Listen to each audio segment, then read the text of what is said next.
Le diviseur de tension qu'on vient de voir est à la base de beaucoup de capteurs en fait.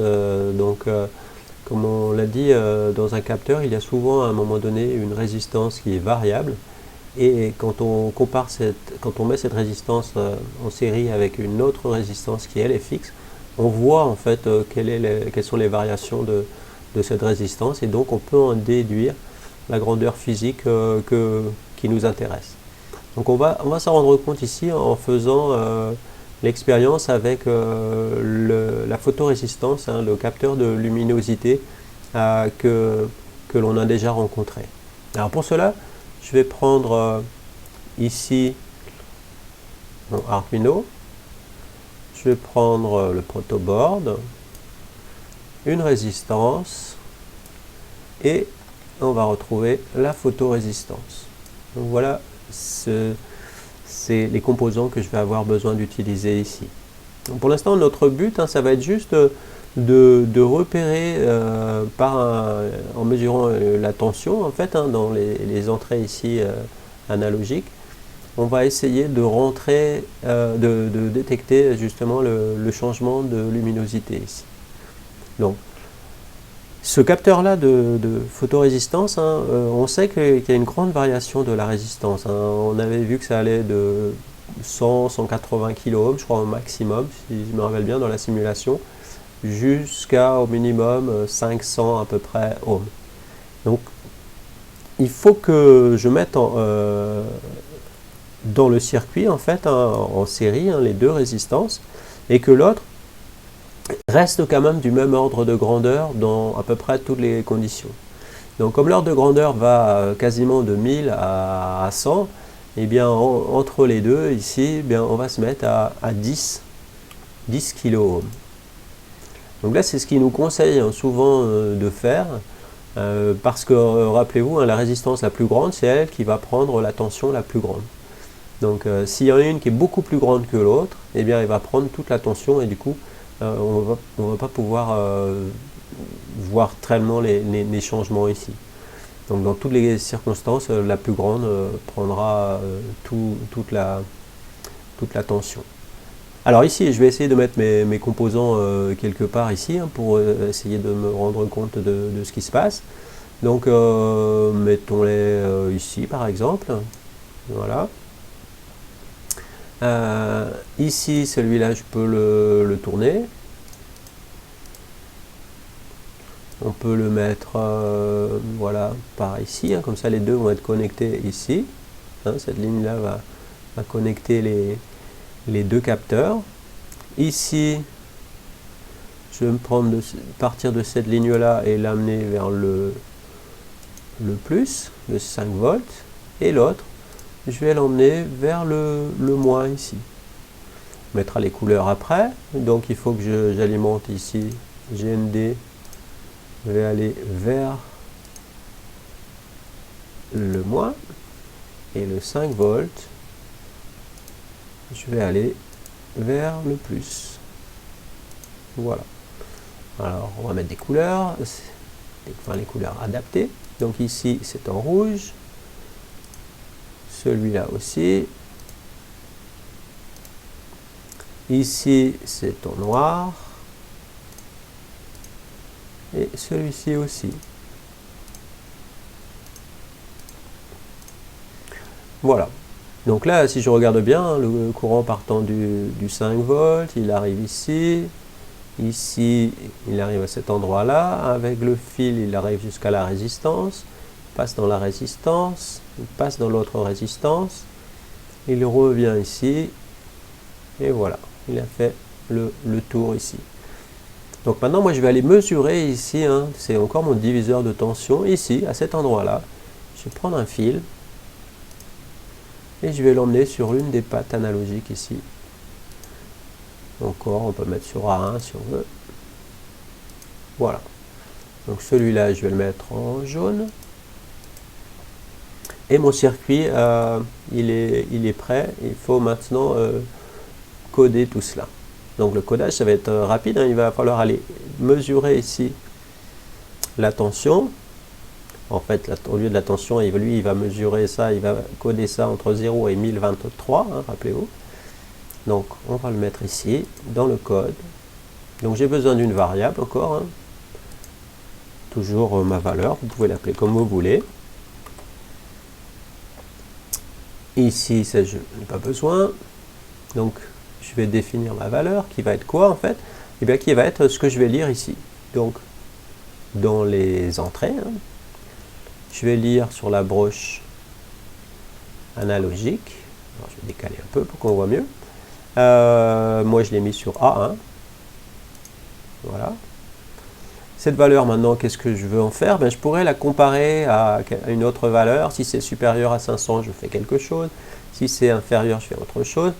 Et là, non, moi, je vais juste la mettre sur le moniteur série. Je vais l'afficher sur le moniteur série.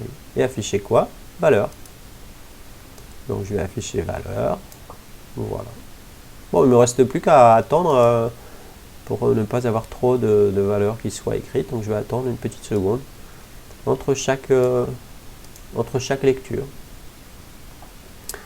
Je vais voir quel est le code.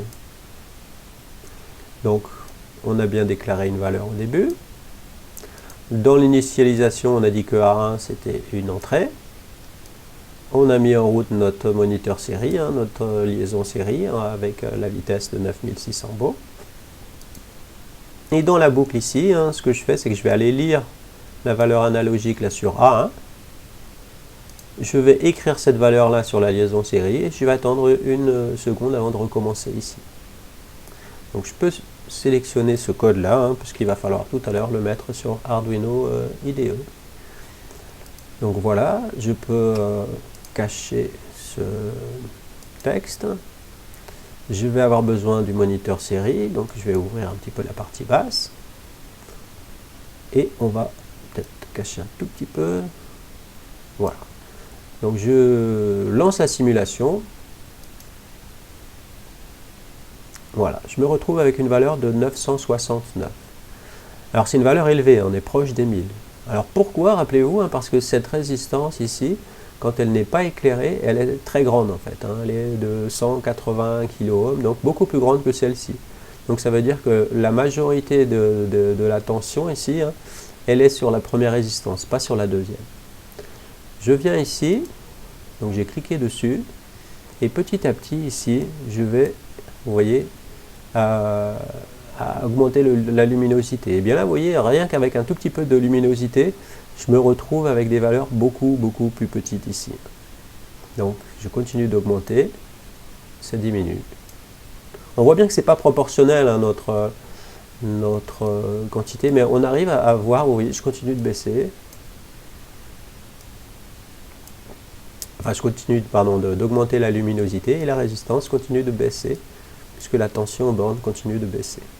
Donc voilà, je suis passé de 49 et de l'autre côté à 969. Donc vous voyez, j'arrive bien avec, en mesurant la tension électrique qu'il y a ici, j'arrive bien à détecter le changement de luminosité. Et je peux définir par exemple qu'au bout d'un certain moment, bien, il y a beaucoup ou pas de lumière. Par exemple, peut-être que quand je suis au milieu ici, donc là j'en suis à quoi? À 80.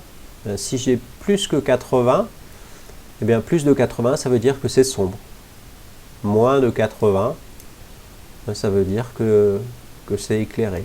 Donc si je veux mettre un seuil un peu plus élevé, hein, ça peut être 100, 90, c'est à moi en fait de détecter ce seuil de clair sombre.